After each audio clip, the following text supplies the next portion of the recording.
तुझे फिक्रो गमो आलाम है, चल मदीना चल वहाँ आराम ही आराम है। नाज़रीन जैकाबाद में खबर शामिल कंदासीं असांजे ज़िला रिपोर्टर ए जी दस्ती जी रिपोर्ट।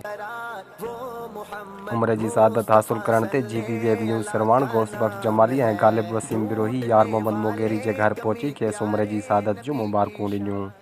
तफ़सील मूजब ज़िला Jacobabad Pakistan paramedical association civil अस्पताल जैकाबाद जो सदर यार मोहम्मद मोगेरी कुछ ॾींहं अॻु उम्र की शहादत लाइ मके मदीने रवानो थियो।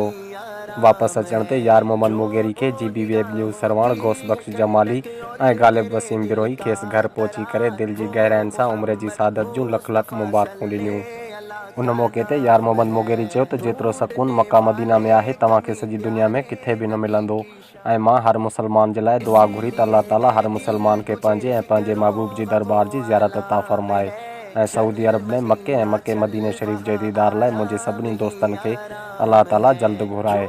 आखिर में दुआ है ठंडक और मेरे दिल का करार, वो मोहम्मद मुस्तफा सल्ले अला का नाम।